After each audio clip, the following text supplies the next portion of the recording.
ரொம்ப நாளாவே இந்த எரேஸரோட பாக்ஸ் பார்த்தீங்கன்னா, சும்மாவே இருந்துச்சு. ஸோ இத வச்சு ஏதாவது கிராஃப்ட் பண்ணலாம் அப்படின்னு தோணுச்சு. ஸோ நான் என்ன பண்ணேன்னு பார்த்தீங்கன்னா, ஒரு ரப்பர் பேண்ட் எடுத்துட்டு அதோட எண்ட்ல பார்த்தீங்கன்னா, இந்த மாரி நாட் போட்டுக்கிட்டேன். நாட் போடும்போதே என்ன பண்ணேன்னா, ஒரு ஜம்ப் ரிங் இன்சர்ட் பண்ணிட்டு அகைன் நாட் போட்டுக்கிட்டேன். But at the same time நெறைய நாட் போடக்கூடாது. லிமிட்டடா தான் போடணும். ஸோ அதனால வந்துட்டு சின்ன ரப்பர் பேண்ட பார்த்து தான் எடுத்தேன்.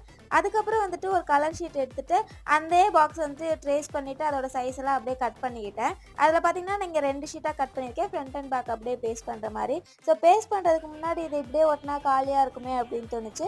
ஸோ இதை இன்னும் கொஞ்சம் டெக்கரேட் பண்ணுறதுக்காக என்ன பண்ணேன்னா, ஜஸ்ட் 2 ஸ்மைலி ஃபேஸ் மாதிரி வரைஞ்சிட்டு, அதுக்கப்புறம் அதோட எண்டு கார்னரில் பார்த்தீங்கன்னா க்ளூ போட்டு அண்ட் அந்த பாக்ஸ்லேயும் பார்த்தீங்கன்னா ஒட்டி விட்டேன். ஒட்டி விட்டதுக்கப்புறம் பார்த்தீங்கன்னா இது நம்மளை பார்த்து சிரிக்கிற மாதிரியே இருந்துச்சு, அழகாக இருந்துச்சு. அண்ட் லாஸ்ட்டாக பார்த்தீங்கன்னா நம்ம கிட்ட இருக்க இந்த வேஸ்ட் கீ செயினோட பேஸ் மட்டும் எடுத்துட்டு அதில் பார்த்தீங்கன்னா அட்டாச் பண்ணிவிட்டோம்னா நம்ம சூப்பரான கீ செயின் பார்த்தீங்கன்னா ரெடி ஆகிடுச்சு. ஸோ இதில் வந்துட்டு உங்களுக்கு தேவையான அந்த குட்டி குட்டி திங்ஸ் லைக் ரப்பர் பேண்டு இல்லை டேப்லெட்ஸ் அந்த மாதிரி கூட போட்டு வச்சுக்கலாம். இந்த வீடியோ பிடிச்சிருந்தா லைக் ஷேர் சப்ஸ்கிரைப் பண்ண மறந்துடாதீங்க. டாடா.